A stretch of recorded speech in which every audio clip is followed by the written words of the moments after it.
Hey everyone, I'm a Swanton 007 here to do some more 1999 pay-per-view reviews.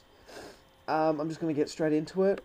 I'm sorry if it's a bit lackluster. I've just gotten some notes down, and so I'm just reading straight off the notes. So yeah, I watched this a long time ago. I'm already up to 2000, so I'm just trying to catch up on what I haven't done yet.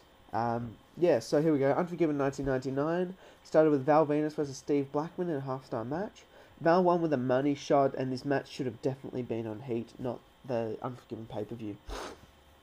Next match, European Championship match between D'Lo and Mark Henry. D'Lo got the win with a powerbomb. It was an okay match, and then you think D'Lo was jobbed out.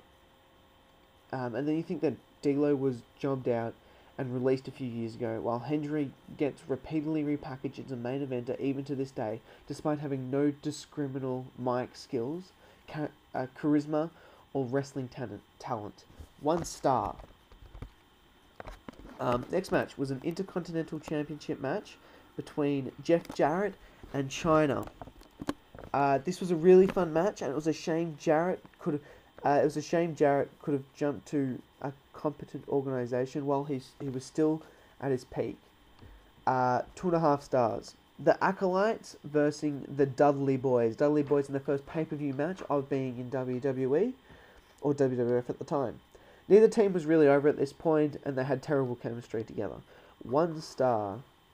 Next match, a hardcore match for the Women's Championship. Another dud in the women's division. Ivory versus Luna Vachon. It was a stupid match. I gave it a dud. Next match, Tag Team Championship match between the New Age Outlaws versus Edge and Christian. Nothing much to this match. The New Age Outlaws won with a Famouser, and then the Hardys attacked Edge and Christian, I believe, with Gangrel. 2.25 stars. Next match was a Kennel from Hell match for the Hardcore Championship. Al Snow versus the Big Boss Man. This was a dud. This was definitely the worst match of the year. Nothing else really to say about it. Next match, Chris Jericho versus X-Pac. I believe this is Chris Jericho's first match on pay-per-view. This was a very WCW style match, but it was in a good way until the very stupid finish at the end. I can't remember how it finished. I haven't written it down. 2.75 stars. Next match, 6-pack challenge for the WWF Championship. This was between Triple H, The Rock, Mankind, Kane, The Big Show, and the British Bulldog. This was a wild match with a number of different story threads intersecting at once.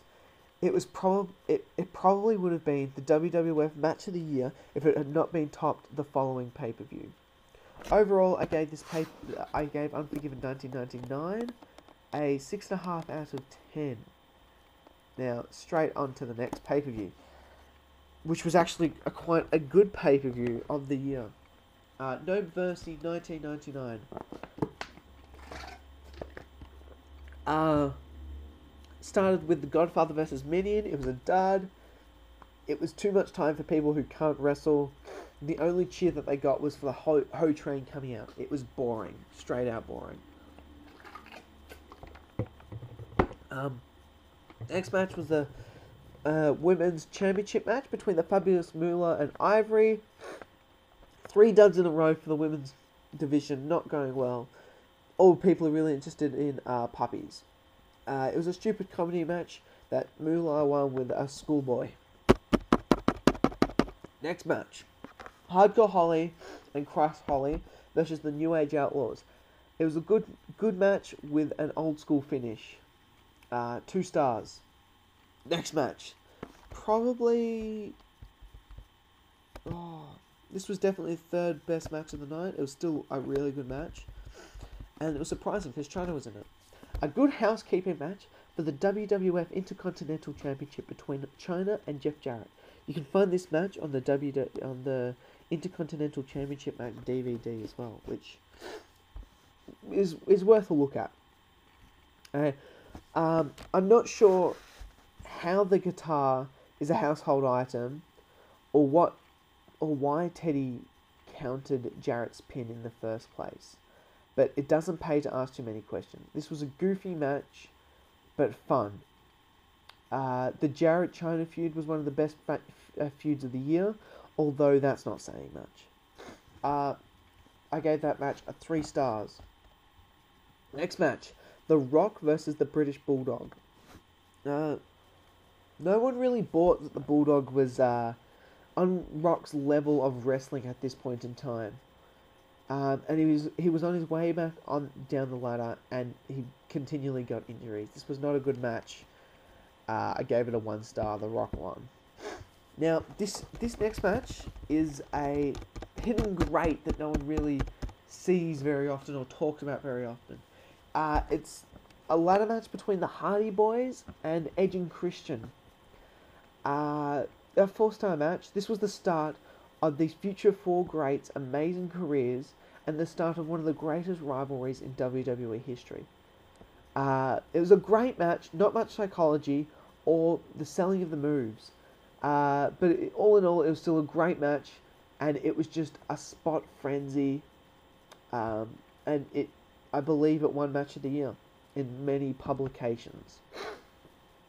4 stars, good match, one to watch for anybody. Next match, Val Venis versus Mankind in a 2.5-star match. This was Val's last brush with credibility, as Mick tried to elevate Val and Al Snow to have Taz and the Radicals debut a month later and take up all the mid-card spots. The thought was there, though. 2.5-star match. Next match, a 4 corners elimination match between X-Pac, Kane, Faarooq, and Bradshaw. X-Pac would continue to stringing Kane along before finally rejoining with DX, although I guess he never left, and being dumped by the Big Red Machine.